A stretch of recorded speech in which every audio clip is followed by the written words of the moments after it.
¿Cómo estás, Jennifer? Buenas noches. Efectivamente, empezamos diálogo abierto. Paola, ¿qué tal? ¿Cómo está, Ricardo? Bueno, y vamos a empezar con el tema de la Junta Nacional de Justicia. Hoy el Congreso de la República, entre consideraciones, reconsideraciones y demás, ha podido inhabilitar a alguno de sus integrantes. Así es, la sesión se ha suspendido hasta el próximo día lunes, hace solo minutos, así que vamos a hablar con José Eliche, ex oficial mayor del Parlamento, para que nos explique todo el mecanismo que se ha desarrollado esta noche. Así es, y nosotros también vamos a hablar, mañana es el Día Internacional de la Mujer y vamos a conversar con María Pía Benavides, gerente de comunicaciones del Instituto Peruano de Economía.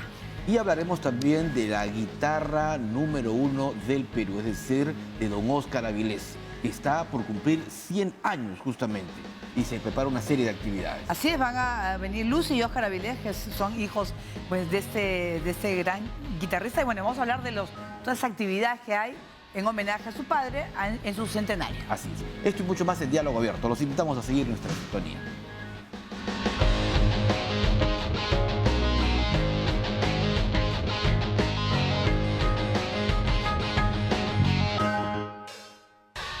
Ha sido aprobado el proyecto de resolución legislativa del Congreso que acusa a la señora Luz Inés Tello de Ñeco en su condición de miembro de la Junta Nacional de Justicia por infracción constitucional del artículo 156, inciso 3 de la Constitución, conforme a los fundamentos expuestos por la subcomisión acusadora, y la sanciona con la inhabilitación en el ejercicio de toda función pública por el lapso de 10 años, conforme lo establece el artículo 100 de la Constitución Política del Estado.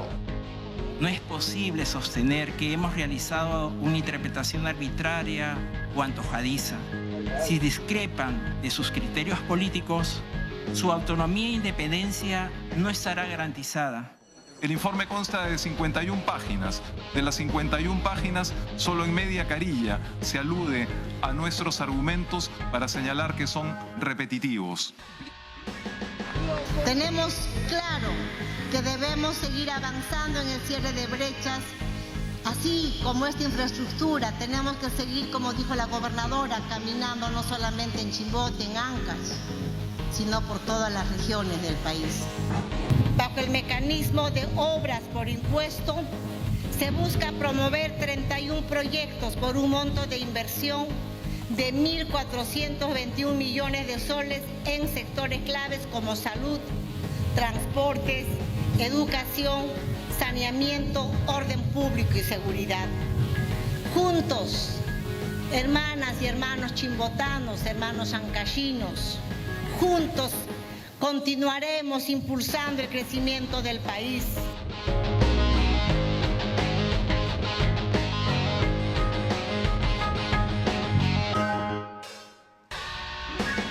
Bien, y la mirada de esta noche en el tema político está en el Congreso de la República. Paola, acaba de suspenderse hasta el lunes la sesión del Pleno del Parlamento, luego que se acordara la inhabilitación pública de Inés Tello y Aldo Vázquez, ambos integrantes de la Junta Nacional de Justicia. Por supuesto que ha llamado la atención la manera en la cual se ha procedido, porque hay consideraciones, reconsideraciones de las votaciones en cada una de ellas, y que ha prolongado y ha hecho que se suspenda para otra oportunidad. Pero vamos a hablar con José Eliche, él es ex oficial mayor del Congreso, estamos conectados con él. Muy buenas noches, bienvenido a Diálogo Abierto.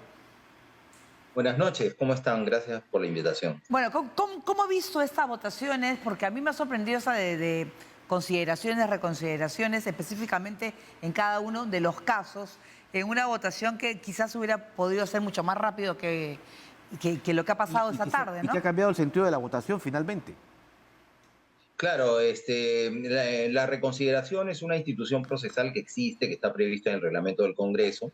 Hay que cumplir con ciertos requisitos de votación, etcétera, y después se procede si es aprobada, se procede a votar nuevamente el punto que fue, digamos, rechazado. Ahora, o que fue votado de un modo que se piensa no debió ser, y para rectificarlo. Ahora, en el caso de las votaciones sobre, en este caso, sanciones, ¿no? Y también en el caso de nombramientos, yo creo que si bien el reglamento del Congreso no contiene, digamos, una disposición que de manera expresa prohíba que se proceda con las reconsideraciones, pues desde el punto de vista ético yo creo que no es conveniente en estos y otros casos, ¿no? Admitir reconsideraciones, porque como ustedes mismos han dicho, y bueno, y hay otras personas que también lo están diciendo, bueno, ¿qué pasó en el interregno? Es decir, entre que se tomó un acuerdo, Claro. se solicitó la reconsideración y se volvió a votar, ¿no? Entonces la gente especula, porque el Congreso pues está muy mal visto por la población, en el sentido de que ha habido negociaciones para obtener esos votos que faltaron. Y en el caso de la doctora Inés Tello, pues para mí, ella ha solicitado que se declare inexistente la votación porque el señor Luna, que pertenece a la comisión permanente como titular, votó. Pues bien, en este caso yo soy un poco más radical y ya lo he dicho en otro programa de televisión hace un momento, ¿no? Yo pienso que esa votación es nula. Se trata de una disposición no solamente reglamentaria, sino también constitucional. El fraseo, es cierto, es distinto. En el caso de la Constitución se señala que el Pleno vota en estos casos sin participación de la Comisión Permanente, o sea, quiere decir sin quienes integran la Comisión Permanente.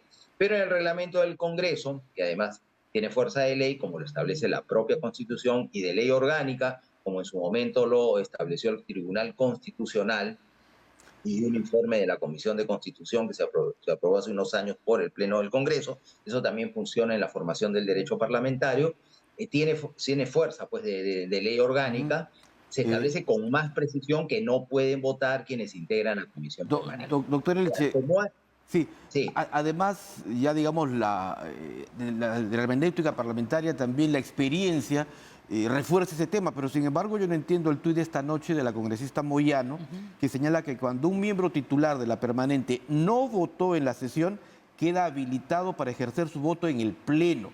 Esto, dice ella, es lo que no saben y están diciendo que hubo un voto inválido. Sí, eso no solamente se ha argumentado hoy, sino en otras oportunidades. Y así se ha procedido. Eso no significa que esté bien. Don Roberto Ramírez de Villar, que fue un gran parlamentario, un notable parlamentario, decía que eso se le debería llamar corruptelas, no corrupción, corruptelas, ¿no? Que estamos de alguna manera trastocando, modificando la institucionalidad parlamentaria con ese tipo, digamos, como decía Pablo Macera cuando fue parlamentario, con ese tipo de trucos, ¿no? Claro, Así no, y además... por ejemplo, la creación de la legislatura es una legislatura extraordinaria truco. Claro. Y así hemos ido sumando una serie de cosas que confunden, ¿no? Y que hacen más difícil, digamos, ver con claridad y de mejor manera el panorama parlamentario y político. Esto hace que, digamos, el tema legislativo quede de lado y prime la fuerza de los votos. Claro. Bueno, acá no estamos hablando de un procedimiento legislativo, y además el Parlamento es básicamente una institución de carácter político y el debate es permanente, pero tiene que haber un orden, ¿no es cierto? Ahora, se ha hablado de un lado y de otro, de la objetividad, miren, lo que yo he visto ahí es más hígado que cerebro. O sea, no, yo quiero hablar sobre el tema del caso de Aldo Vázquez, por ejemplo, que en un inicio no había alcanzado el número, sin embargo se reconsideró y hay unos votos que cambiaron, porque acá está, los cronistas hablan pues de Doroteo, que cambió abstención por voto a favor, Flores Ancachi, que no había votado en la primera, marcó a favor en la segunda, Martí Corena también votó rojo en la primera votación y lo cambió por verde. Entonces vemos a simple vista que ha habido negociaciones o acuerdos, o sea, es hasta lograr el resultado que quieren. Claro, porque, bueno, pero preguntémonos, por ejemplo, el Congreso, el Parlamento en general es la Asamblea Representativa del Pueblo. ¿Qué tiene que ver esto con los intereses del pueblo, con las prioridades del pueblo, con las necesidades urgentes de la gente? Bueno, nada, no mucho. ¿No? O casi nada. No. Por eso el Congreso tiene el nivel de aprobación que tiene. Ayer aprobaron la bicameralidad, que yo no estoy en desacuerdo completamente, pero creo que en este momento no había condiciones para aprobarla así.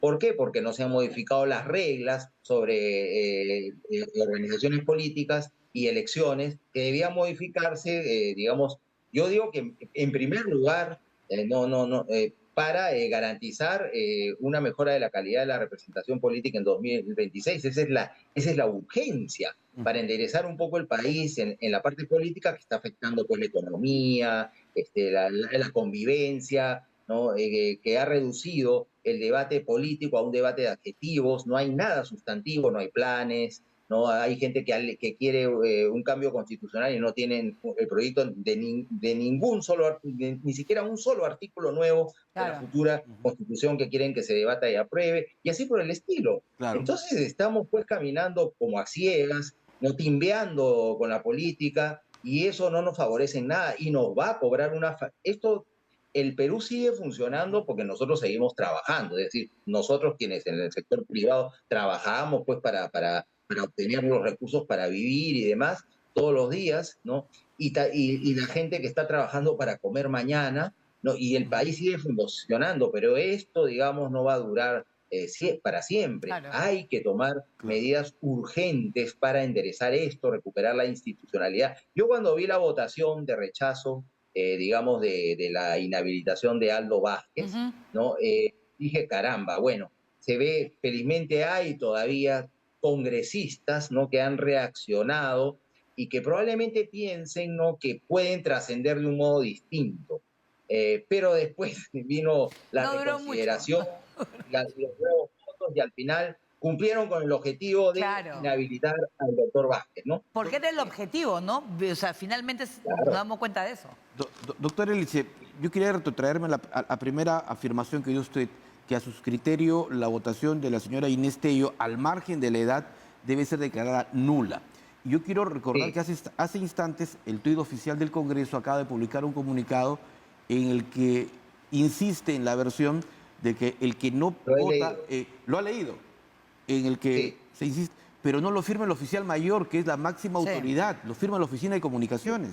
O sea, ¿qué ocurre? Así es, pues bueno, pero la Oficina de Comunicaciones depende de la Oficialía Mayor, igual. No, pero aquí quien hace la aclaración pública, yo he trabajado en la Oficina de Comunicaciones, quien dicta las directrices en ese caso es el oficial mayor. ¿O es que no se la quiere jugar? Bueno, quizás en su momento ¿O es que no se la quiere jugar?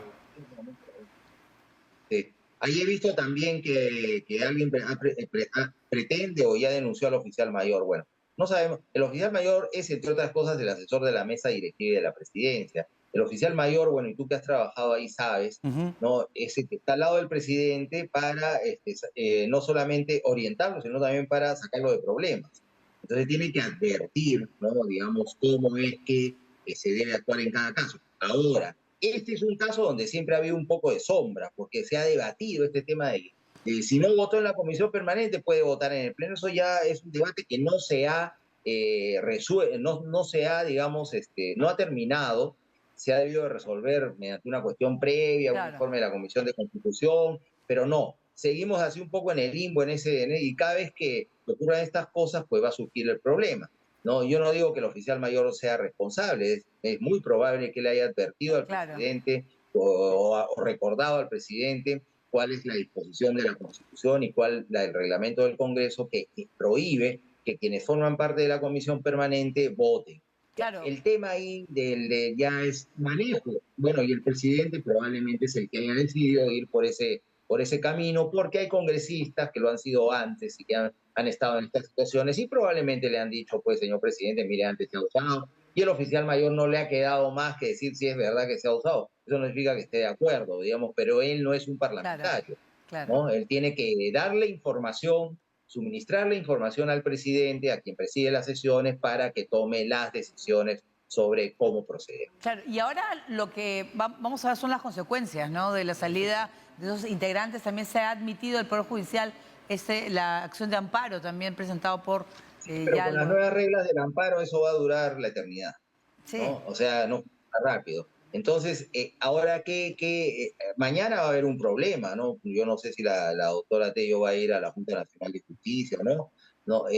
Porque no se ha resuelto el problema, es un problema que no se ha resuelto. Claro. El Congreso con su comunicado no ha resuelto el problema y eso va a quedar un poco en el limbo y esperemos pues que sea un caso, ¿no? que nos alerte sobre la necesidad de ser firmes en la aplicación de las reglas, firmes y claros en la aplicación de las reglas. No se trata, digamos, de pasar el momento o hacer lo que sea para ganar.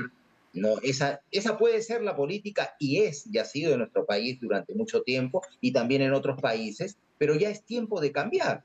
Las prioridades no están ahí, las prioridades están en otro lado. ¿no? En ordenar las cosas, en tener planes, en dar seguridad jurídica, ¿no? Porque también tenemos una crisis de seguridad jurídica, en mejorar sustancialmente la calidad de la representación política, porque tenemos y ya cargamos ya décadas, 2 décadas por lo menos, una crisis de representación política. Y eso lo vemos en la reducida aprobación que tiene el Congreso de la República, que Claro. paradójicamente, repito, es la asamblea, o debería ser la Asamblea Representativa del Pueblo. Entonces, ¿La inhabilitación política, doctor, incluye también su destitución de los miembros de la Junta? ese es otro problema, Claro. ese es otro problema. Porque, claro, lo lógico sería que sean destituidos e inhabilitados. Claro. Porque si solamente han sido inhabilitados, no se sabe a partir de cuándo. O sea, Claro. aparece la resolución mañana y de mañana ya son habilitados. Y entonces, a otra discusión. Ya, digamos, si a mí me habilitan de esa manera, entonces yo mañana me pregunto, o más tarde, o en este momento, bueno, ¿y ya estoy inhabilitado o no? Si estoy inhabilitado, Claro. entonces voy a mi mañana o no, dependencia pública, claro. la voy a ver y alguien me va a decir, no faltará alguien que me diga, señor, usted ya me inhabilitaron, ya no puede entrar. ¿Así? ¿Y cómo así? Me han inhabilitado, pero todavía yo estoy en ejercicio. O sea, va a haber muchas discusiones al respecto. No, Esto claro. no ha terminado. Esto no ha terminado. Y esto es porque hacemos las cosas mal, a medias, ¿no?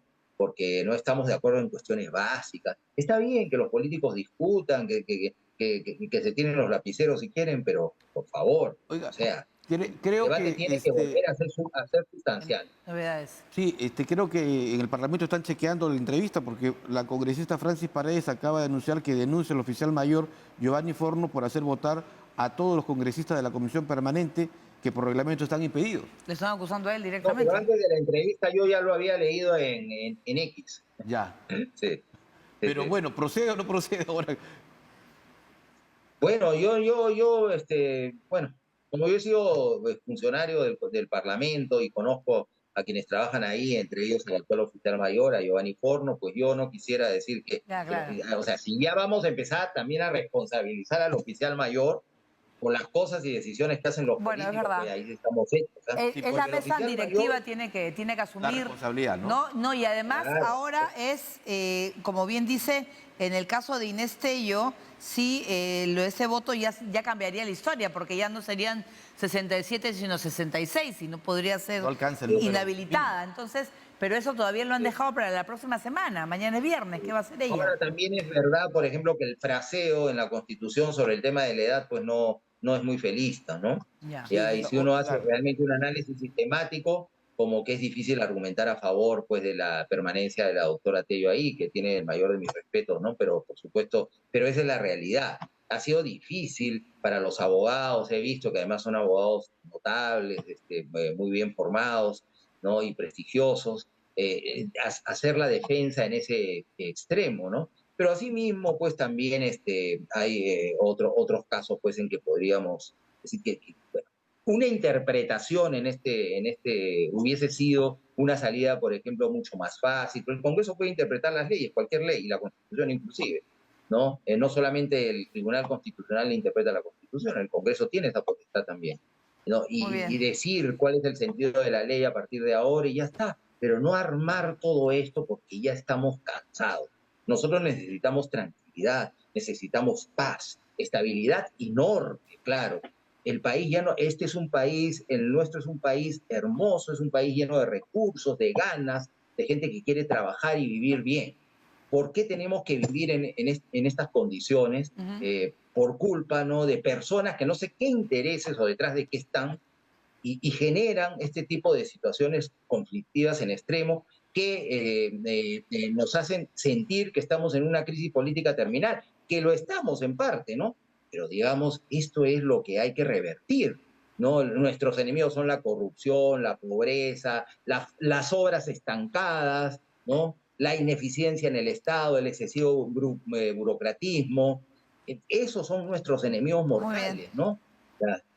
Pero estamos en otras cosas y no se están dando cuenta, pues, que estamos destrozando la institucionalidad parlamentaria y quebrando cada día más el Instituto de la Representación Política, ¿no? Y el pueblo se expresa, o no sé cómo se va a expresar en el 2026, no tenemos nada, no hay cambio de reglas de organizaciones políticas, reglas electorales, vamos a ir con lo mismo. No importa que venga el Senado, eso no va a solucionar nada. Yo creo que podría duplicar el problema. No sé si es que vamos en estas condiciones al 2026. Dicen, no, todavía falta mucho para el 2026. No, no, señoras y señores, el 2026 está a la vuelta de la esquina. Muy bien. Muchísimas gracias pues a José Liche, ex oficial mayor del Congreso. Bueno, veremos qué pasa, ¿no?, con el tema de la Junta. Sí, pero muchas gracias. Lo que necesitamos es la unión, no el desarrollo del país. Bueno, es verdad. Muy bien, muchas gracias y nosotros vamos a hacer una pausa y vamos a hablar, Ricardo, del Día Internacional de la Mujer. Sin duda, ahí cambiamos totalmente de rostro, vamos a otro tema que sin duda es importantísimo, pero las brechas. Sigue habiendo brechas en que los hombres ganan más que las mujeres a igual función. Vamos a conversar con María Pía Benavides del Instituto Peruano de Economía. Volvemos.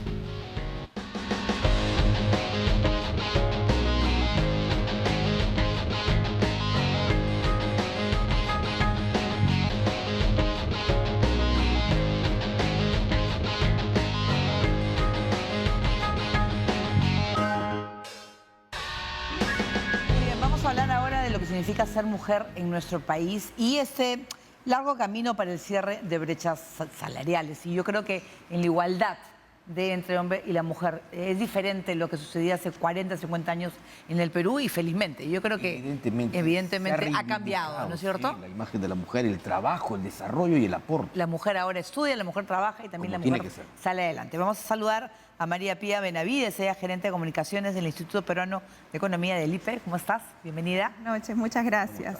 ¿Cuál es la situación de las mujeres en nuestro país en cuanto a salarios, en cuanto a trabajo, oportunidades?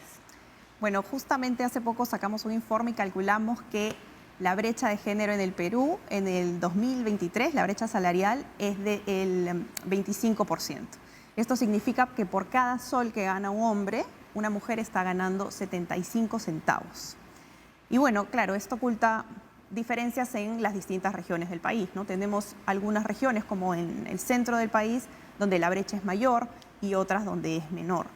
Pero la realidad es que aún hay hablábamos de que las mujeres han mejorado, ¿no? Su participación laboral ha mejorado, pero aún hay un largo camino por recorrer, porque las cifras nos dicen que apenas tienen un primer hijo, las mujeres, el 40% de mujeres deja de trabajar. ¿Pero eso es porque están solas o porque tienen que cumplir una labor, o sea, en las investigaciones, y que alguien tiene que quedarse en casa para cuidar al niño? Justamente tiene que ver con la carga que hay familiar que asumen muchísimo más las mujeres que los hombres, aún hoy por hoy.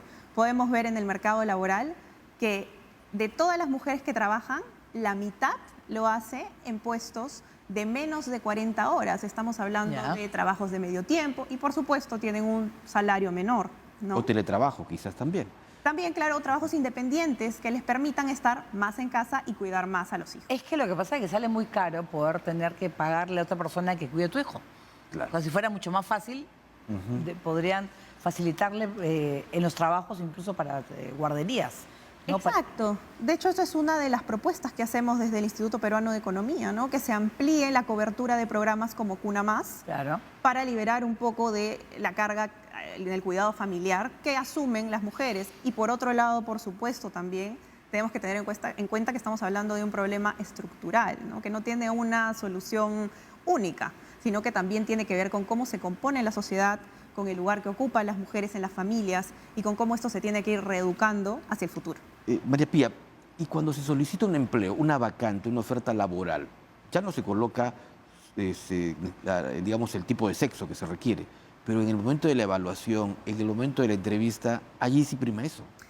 Exactamente, ¿no? Vemos que hay casos en países en los que ni siquiera se pone el nombre porque no queremos tener estos sesgos, pero la realidad en el país es que muchas mujeres van a entrevistas sin el anillo de casadas para que no les pregunten si van a tener hijos, porque esto lamentablemente aún hoy afecta la empleabilidad de las mujeres, ¿no? Ser mujer afecta la empleabilidad, el desarrollo profesional, esa es la realidad que aún hoy vemos, ¿no? Tú estabas comentando que también, si bien hay mucha oportunidad, las mujeres están estudiando más carreras que antes eran, entre comillas, para hombres. Hay muchas ingenieras, ¿no? Muchas mujeres que están... Sin embargo, hay zonas en las cuales las mujeres no están accediendo a la educación. ¿Por qué? Sí, claro, hay realidades diversas en todo el Perú. Hay muchos lugares en los que se prioriza o se ha hecho históricamente, se ha priorizado que los hombres estudien porque quizás van a ganar más. Justamente la realidad que vemos. O el ¿no? hermano mayor, ¿no? Que estudie. Exacto, exacto. Felizmente eso ha cambiado en términos de educación primaria, pero aún en educación universitaria nos falta mucho por recorrer. Leí hace poco un informe de Concitec, en donde también la mayoría de investigadores son varones, a diferencia de mujeres. La mujer llega a hacer, digamos, la licenciatura y hasta la maestría. El doctorado, por lo general, no llegas. Los que más acceden son hombres. Y de hecho hacer una maestría es un privilegio, ¿no? Para muchos peruanos y bueno, para muchas mujeres mucho más. Pero esta es una realidad que tú bien comentas. Lo que vemos es que solo 2 de cada 10 CEOs de las principales empresas en el Perú son mujeres. Y claro, esto es muy poco, ¿no? Comparativamente hablando. Apuntamos a que sea mucho más. Comparando en la región, ¿en qué situación estamos en el Perú? En nuestro país se encuentra a la mitad de la tabla, digamos, ¿no? En términos de brecha salarial.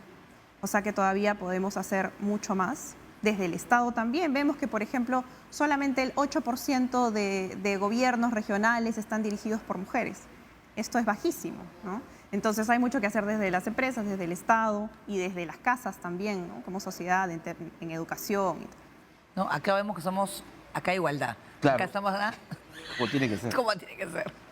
Sí, hoy el gobierno ha lanzado un Consejo Nacional por el Desarrollo de las Mujeres. No sé el término correcto, pero estaba buscando justamente la información.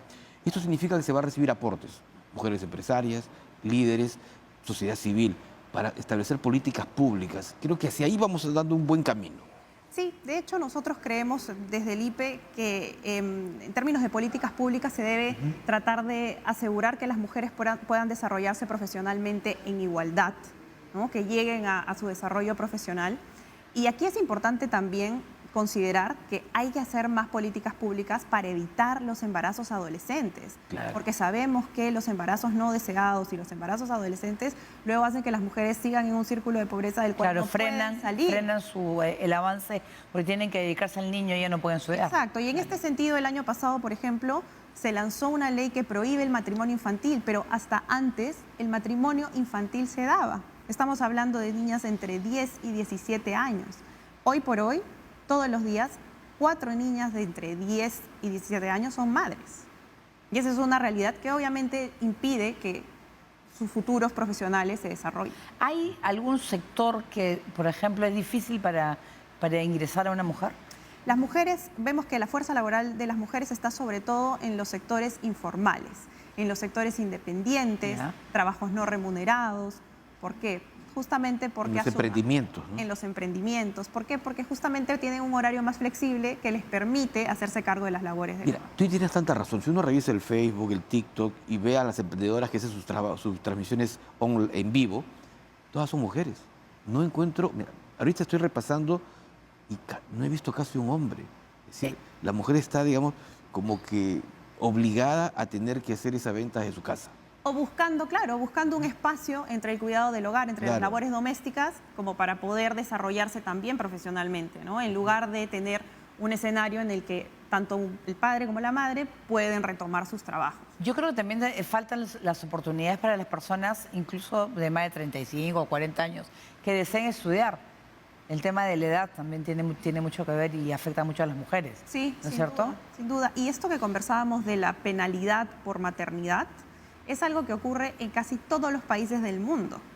En América Latina y el Caribe, el promedio es de 37% de las mujeres que comentábamos que cuando tienen un hijo dejan de trabajar, pero que lamentablemente 10 años después no han vuelto a sus puestos de trabajo.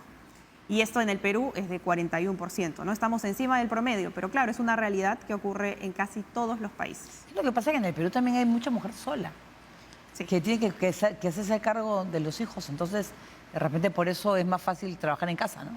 Cuando tienes niños pequeños. Sí. Y en la política también hay ese machismo, ¿no? Tenemos 24 gobernadores, no hay ninguna mujer. Y alcaldes igual, y en las alcaldías y todo eso. Provinciales, distritales. Sí, vemos esa disparidad en todos los niveles de gobierno, lamentablemente. Entonces, por ahí también necesitamos políticas públicas que nos ayuden a revertir esas cifras. Claro, pero es que, bueno, si hablamos del tema político de las elecciones, digamos, tienen que ser paritarias las listas, finalmente los que decidimos, los electores, apostamos más por los hombres que por las mujeres. Y ahí es algo bien importante lo que mencionas, porque hay que entender que el hecho de que esta brecha salarial de la que hablábamos se reduzca o que las mujeres tengan más oportunidades, por supuesto que va a ayudar a las mujeres, pero nos ayuda a todos como sociedad. Podemos ser una sociedad, incluso a nivel económico, más productiva y una sociedad donde hay un bienestar mayor para todos los integrantes. Muchos hablan del machismo, pero también hay machismo ejercido por las propias mujeres. Lamentablemente que a veces que prefieren las mujeres de repente un varón que a una mujer. Yo creo que, como comentaba, es un tema estructural, ¿no? Y que ahí hay mucho de educación que también se puede hacer de parte del Estado para poder derribar estos mitos que por cientos de años han puesto a la mujer por detrás del hombre, ¿no? Claro. Pero esto es algo que va a ser a largo plazo. Claro, ahora las mamás de ahora tenemos el reto de poder criar chicos con los cuales totalmente mucho más abiertos y que no sean machistas. Eso es lo que yo digo. Exactamente, es un reto desde nuestros hogares, desde las empresas, desde los directivos de las empresas y por supuesto también desde el aparato público. Ustedes que ven el tema económico, ¿cómo ven, por ejemplo, las empresas en cuanto a contratación también de mujeres, pero la posibilidad que tengan de desempeñarse dentro de los directorios? Claro. Sí, el tema es que justamente ahora vemos que hay una mayor participación femenina en las mujeres, pero en puestos que no necesariamente son los puestos directivos, ¿no? No son las CEOs, las mujeres, lamentablemente, están en puestos más bajos. Entonces toca darles esa oportunidad para que también puedan ocupar estos puestos de mayor responsabilidad y de mayor liderazgo. Muy bien, María Pía, muchas gracias a María Pía Benavides, gerente de comunicaciones del IP, Instituto Peruano de Economía. Gracias, bueno, y más mujeres, ¿no? Que se animen a estudiar. Ahí está, tú que tienes hijas también, que sigan con las carreras. Efectivamente, pero en verdad como experiencia de papá puedo decir que no uno recibe mejor cariño que las hijas.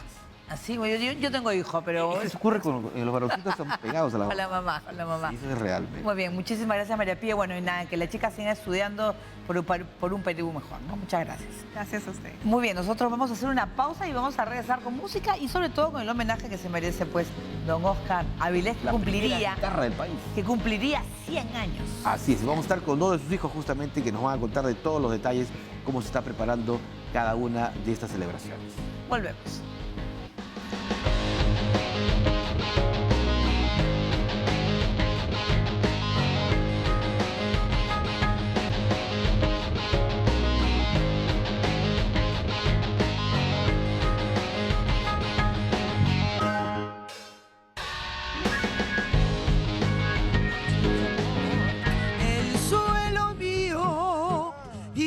Es el hijo del sol, el Perú mío es un gigante al que arrullan sus anhelos, bello durmiente que sueña frente al cielo, y este su sueño comparten tres amadas, desnuda costa ilusionada, exuberante la selva, apasionada, y una tímida sierra enamorada.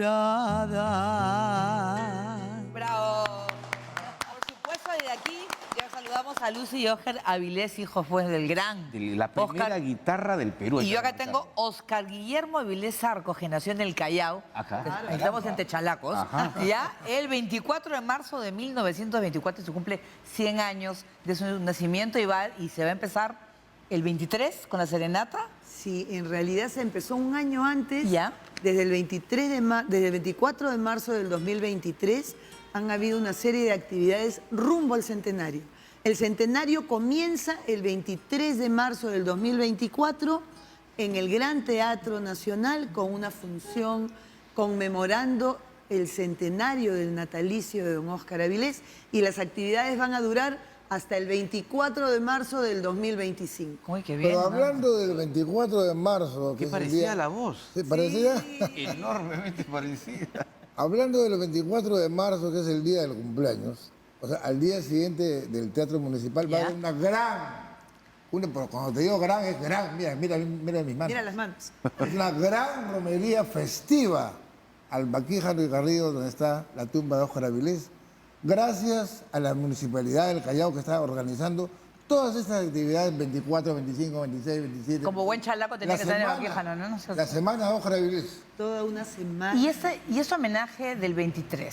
Del Gran Teatro. En el Gran Teatro Nacional. Van a ver, cuéntanos un poco sobre bueno, eso. Es una función en la cual queremos conmemorar este centenario con figuras de nuestra música criolla que en algún momento han tenido que ver musicalmente con don Óscar Avilés. Está Cecilia Bracamonte, Lucía de la Cruz, Bartola, Manuel Donaire, los hermanos Ardiles, que además Kiko está en la producción de este evento, y se van a rememorar las principales, diría yo, etapas musicales de don Óscar Avilés. Hablamos de los Morochucos, de Fiesta Criolla, la época con Chabuca Granda, con Lucila Campos, con Arturo Sambo Carlos. ¿Este recorrido cuánto va a durar? Son 2 horas. 2 horas. Sí, 2 horas y un poquito más de repente, en que vamos a poder viajar musicalmente a través del tiempo y rememorar momentos irrepetibles realmente con don Óscar. Lucy, ¿y tu papá a qué edad empezó a tocar la guitarra? Bueno, hay una cuarteta que escribió Juan, bueno, una décima que escribió Juan Ocaré, que dice: a los 7 años de edad pulsa un niño la guitarra, con talento, arte, garra y con mucha habilidad. Su manera de tocar gusta y convence a la vez. Y algunos años después, alguien pregunta quién toca y responde 1000 bocas. Óscar Avilés. Toca Óscar Avilés. Ay, qué lindo, es maravilloso, ¿no? Porque si hablamos de 7 años, es decir, ya era todo un prodigio de la música. Bueno, tuvo su comienzo también, ¿no? Esas primeras notas musicales en una guitarra que le regaló su papá, se las enseñó su abuela, que era chilena, Carmen Galván. Y la primera nota que le enseña es Sol Mayor. Sol Mayor.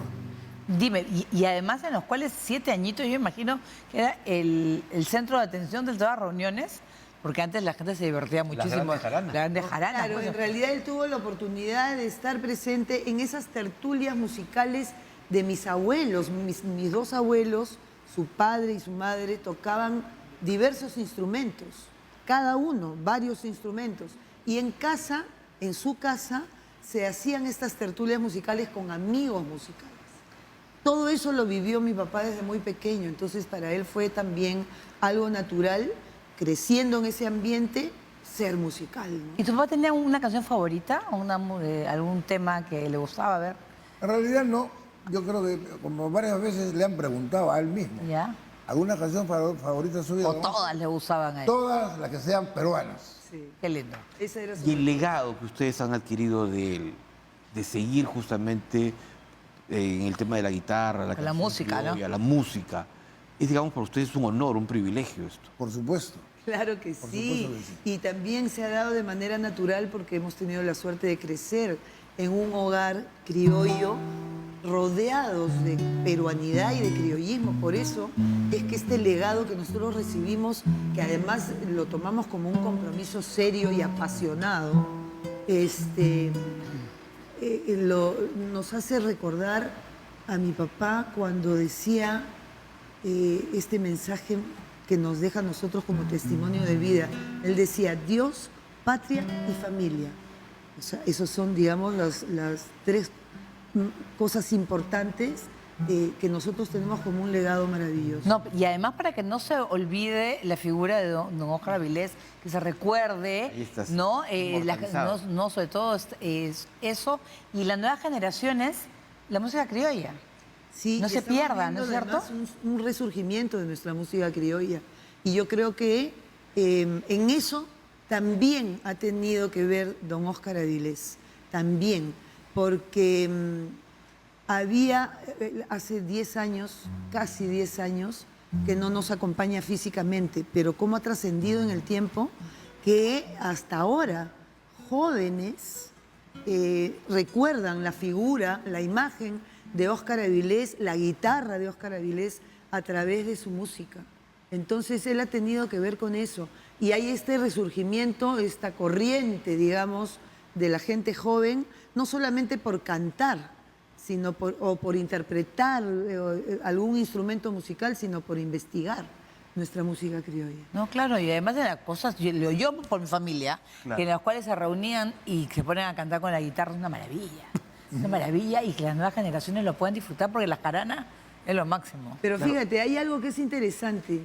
Esto tiene que pasar de generación en generación con El tema una es transmisión transmitirlo, oral. claro. Entonces, los padres son los responsables. Somos los responsables. Bueno, No, claro. ya nosotros somos abuelos. Los padres son los responsables de transmitir esa pasión y ese Claro. amor por lo Tienen que nuestro vivirlo, ¿no es cierto? A Claro. sus hijos. Todo lo que signifique peruanidad, porque también hay que transmitir eso, el amor por la patria. Claro, pero para transmitirlo también tiene que ir de la mano con la práctica, ¿no? Por ejemplo, lo que ocurrió que en muchas zonas del centro de Lima, en donde habían pues los grandes locales, se han ido cerrando. Ahí habría que apuntar mucho con los gobiernos locales, con las municipalidades, para reabrir las peñas. Antes uno decía... Yo no voy a diría una peñas, peña. centros musicales. O centros musicales. Sí, hay algunas que son más turísticas, a las que se les llama peñas, y otras que son menos comerciales, donde uno puede encontrar, digamos, de manera más genuina y natural la música criolla, que son los centros musicales que existen. Existen. Lo que falta, ¿sabes qué es?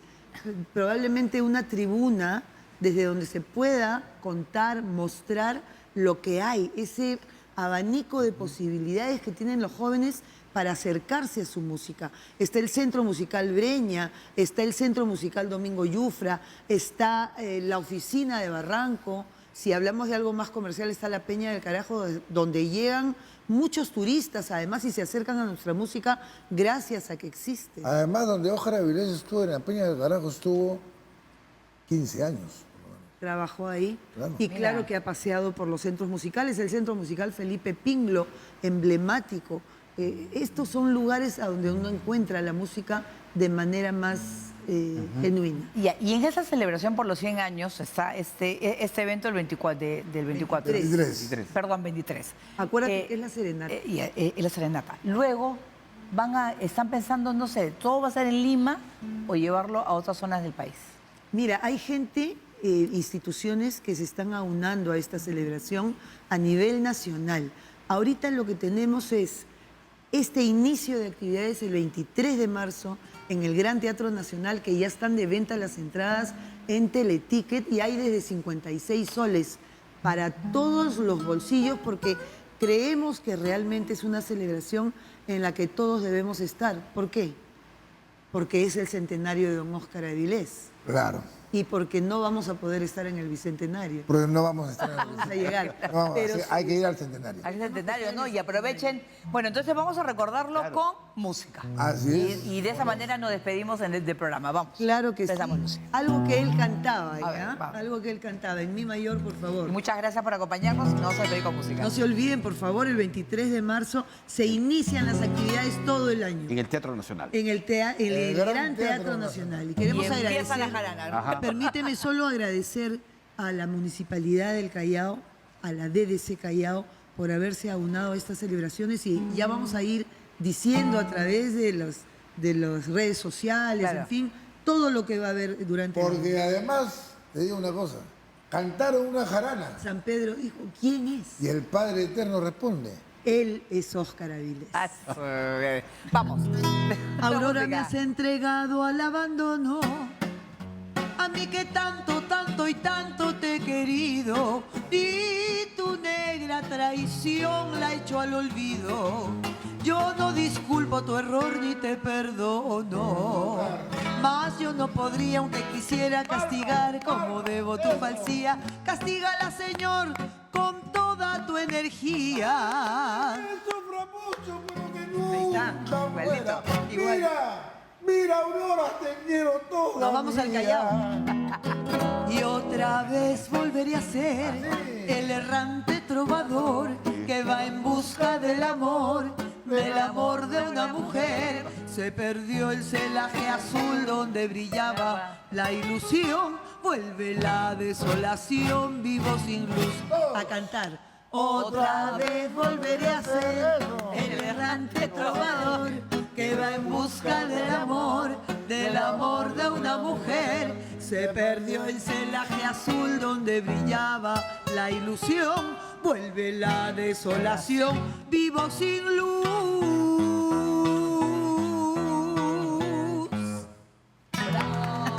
Excelente. Muchas gracias por acompañarnos. Saludos. Bueno, y que viva el Callao también. Chao. Así es, nos vamos. Nos vamos, chao. Volvemos el lunes.